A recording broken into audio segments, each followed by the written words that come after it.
What are some ways we can be working with our co-pilots in instrument flight conditions and then have them help with our checklists?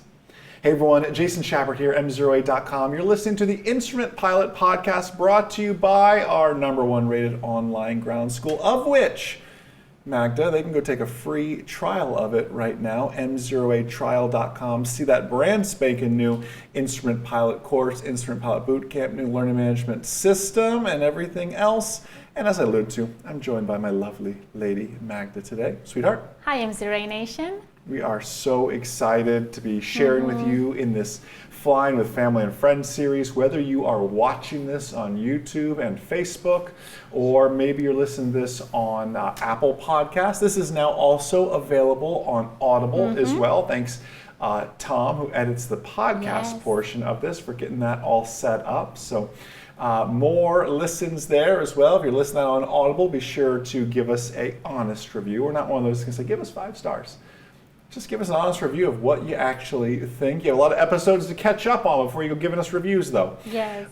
Anyway, so I'm joined by my lovely lady today who really serves as my co-pilot, helps out so much in the airplane, although she is not a pilot herself. Do you want to start talking about that? Why aren't you a pilot yet? I thought I was invited to talk about, checklist and all this other stuff. Everybody wants to know, when is she going to solo the J3 Cub? That's the real question, because I told her, if we're learning to fly, I'm not teaching her in 2-3 Mike Zulu, I'm teaching her in the Cub. I mean, I know this is the Instrument Pilot Podcast, but back me up on this.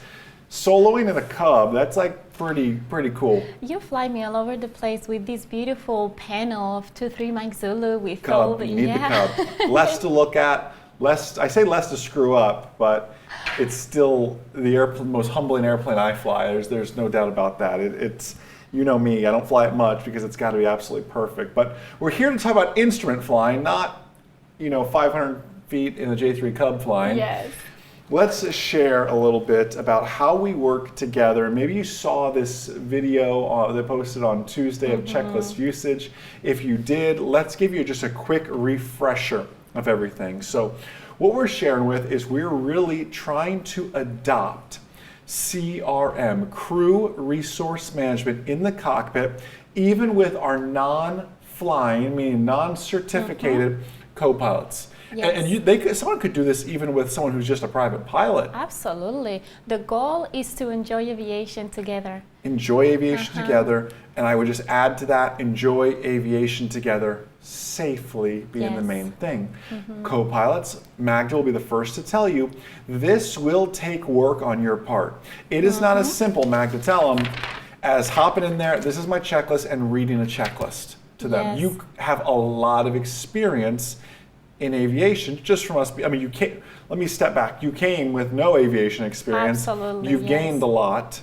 They're being together. Just flying with Jason. And one thing I want to add in here is that humbly, I will say that when I started flying with Jason, I was really scared of flying with the little airplane at certain places, above water or at the mountains. I'm just like, no, let's fly commercial. Yes, yeah, no, you're right, and I completely understand that. Yes.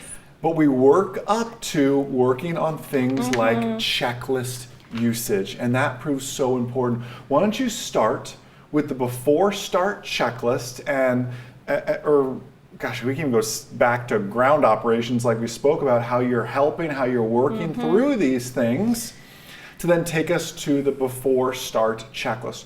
What is your role in that environment, and what is my role in that environment as well?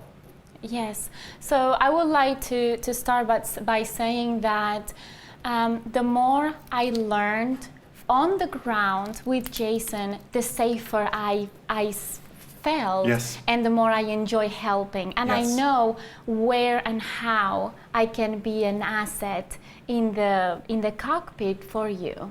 Well, and that goes back to education is power with this. Education is so powerful. You can't just hop in there and expect your co-pilots to know ground operations, to know checklist usage, to help with these things.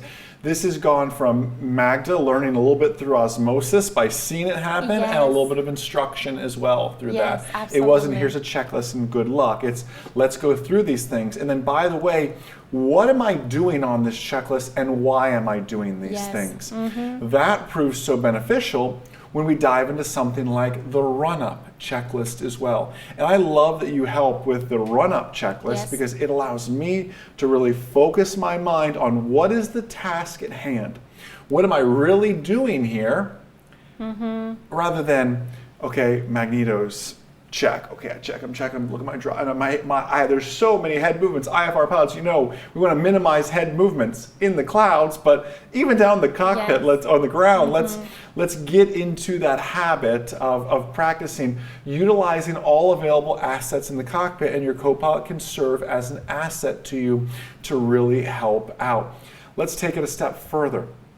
When I am truly in the IFR environment, and I hope you will listen to next week's podcast, which will be the Commercial Pilot Podcast, and next week's video as a part of this Flying with Family and Friends, because it's about radio communications, and we actually show how we work together on an IFR clearance. I don't want to let the cat out of the bag now too much. I want to stick to the topic at hand here of checklist usage.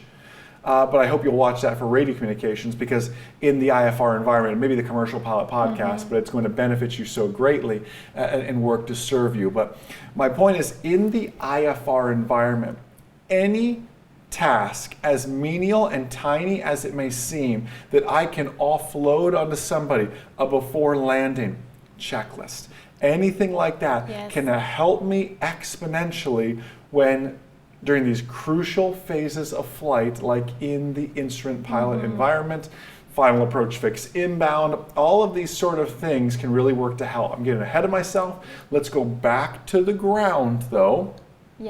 Where you're working through, you've helped to start the airplane, you've helped with the run up. We also have our before takeoff checklist as well that you can work to serve us and help us through as this. And then even the smaller things. Not totally related to checklist usage, but IFR pilots, you've heard it all before. Remember, 23 Mike Zulu, turn left heading 330, runway 36, you're clear for takeoff.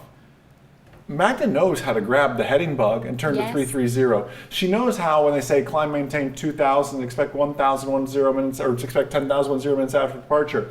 She knows how to bug for that, for the altitude bug. This also gets into the programming aspect of things.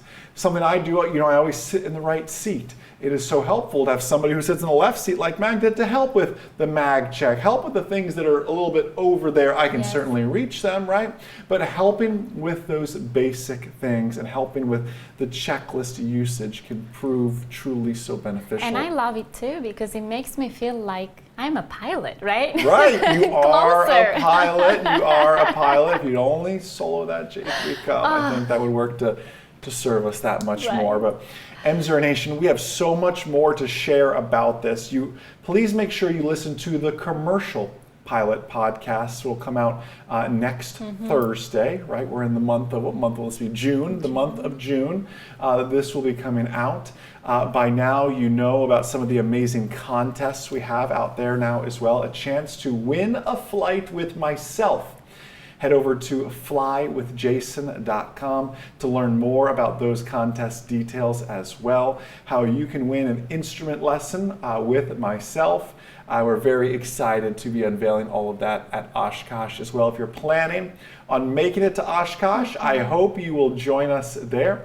We're in Hangar B, Hangar Bravo. My lovely lady will be there to join us as well, along with the rest of the MzeroA.com team, unveiling a lot of amazing things. We're going to have a launch party for phase 2 of the website, learning management system, and some very, very cool features to share in there as well. Launching some new MzeroA.com swag as well. That's my favorite part. I just can't wait. We can't share with you what it is. It's. I can tell you what it's not. Some of the team, let me just share this with you. I shared this in In-Flight Coffee a few weeks ago. Some of the team wanted to do MzeroA.com fanny packs. Yes. I let the silence, I let this awkward pause there just for the death of the fanny pack and now the resurrection of the fanny pack. Apparently fanny packs are back. I can assure you, I have used my CEO power to veto such a decision. I know there's 2 of you right now that are disappointed, but there's 2,000 of you that are rejoicing right now. So I apologize to the 2 of you that are disappointed. There will be no MzeroA fanny packs. What's your opinion? I agree with the no-go decision. Think instrument pilots. Good analogy on the no-go decision. Think instrument pilots, how much better your instrument flying could be with a fanny pack. I've got my holding chart calculator here. I've got it could all just be at your fingertips or at your waist. Let's end this episode before it gets any crazier. Yes. MzeroA Nation, you are a blessing to us. Flywithjason.com for the contest. Reach out, come see us, Hangar B, Hangar Bravo at Oshkosh. We'll be there all week. We're doing an amazing, very exclusive though launch party. Details on how and if you can even get tickets to it will be coming out soon, so be watching for that. Have a blessed, amazing, outstanding rest of your day. And most importantly, remember, a good pilot is always learning. Have a great day, everybody. We'll see you.